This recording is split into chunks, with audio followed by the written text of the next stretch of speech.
Streetwear and designer brands often come with high price tags, but are they really worth it? Today we're going to break down what designer brands are worth it and which ones you should actually focus on buying. Factors you're really going to have to think about when it comes to shopping for this high value stuff. Durability. Streetwear is worn heavily, so you want something that is constructed well with the best fabrics. Cultural relevance. Does the brand have any impact or lasting relevance? Because we do know there are some brands that just come and go.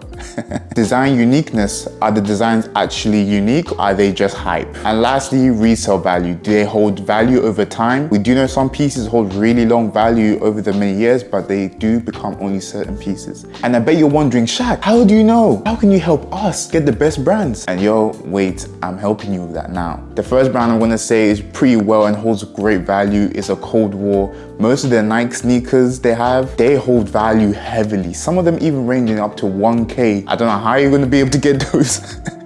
The uniqueness of the brand for streetwear and high fashion combined together is really nice. If you look at some of their tees as well, they have very unique designs you don't see on a daily basis. They have some great signature pieces you can really incorporate into your style as well. Another brand I really like is Fear of God. Lorenzo's minimalistic vibe in his brand is great. For the mainline piece, I'm not talking about essentials, please, I cannot stress this enough. Essentials is not the best, but the Fear of God mainline, great minimalistic vibe, great value in the sneakers and the jackets. I've seen on Grailed and StockX and on Goat, they actually hold value above maybe like £100 to £200 more than retail price. So they're really good designs, and the quality of Fear of God mainline is perfect. I mean, like, I work in Selfridges, I've seen mainline, and the quality difference from mainline and essentials is like night and day. Now I know we all know the brand Rick Owens. They have a good mix of avant-garde and streetwear being combined together. Most of his clothing from Dark Shadow do hold value, and they're actually really nice. He has a nice community behind him.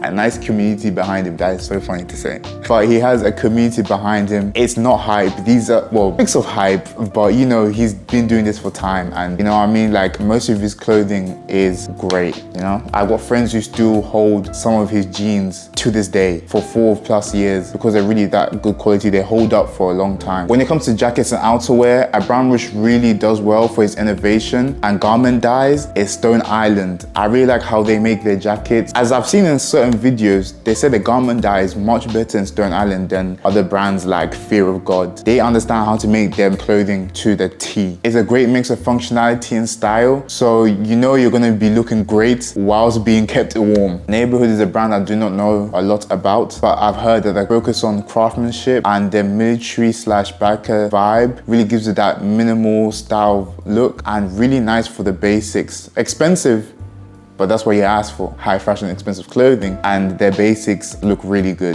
I have not seen it in person, so I can't give you a clear view of it. Now, for my personal favorite, one I can actually talk about is Supreme. Yes, I know it's a brand that's been hyped since God knows how long, but they do have specific pieces which hold value to this day, especially their North Face collab. Their jackets still hold value, as I'm gonna show you, but they still hold like value on them for their functionality and also for their style. And there's definitely many pieces on there that still hold value to this day. It's just a brand that I don't know why people think it's stopped or it's lost, but that's a brand which I really still to this day love to wear. If I had loads of stuff from Supreme, I would wear it. Now I want to quickly talk about two brands that I feel like aren't really worth it in that streetwear community, but at the same time they do hold some sort of cultural relevance, which is Off-White. Now Off-White is a great brand. I love Off-White, of course.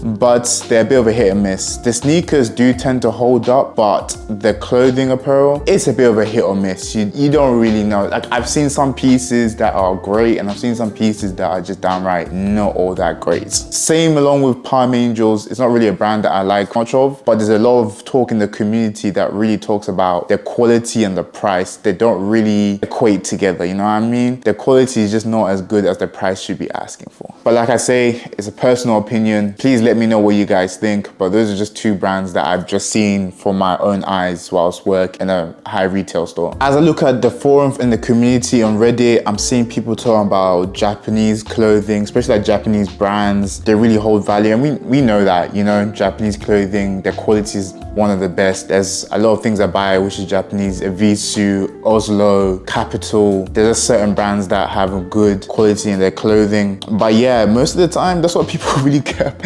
people usually just think of, as soon as people think about high quality clothing, their first thought is always Japan. So like, I mean, like, you already knew that. You didn't need me to tell you that. Now, just to wrap it all up, just remember, streetwear is all about you and what you like to wear. Where you invest your money is for you and only for you. I'm just here to help guide you in the right directions and where you can find pieces that are going to last you longer, so you're not having to buy stuff every few years or every couple months, you know? For me, Entire Studios is a brand that I really like. Some of the basics hold out really well and some of them don't. It's really hit or miss. So it's all up to you at the end of the day what you like to wear. If you found this breakdown helpful, please like and subscribe for more fashion content, and please let me know what brands you are liking down in the comment section below. See ya.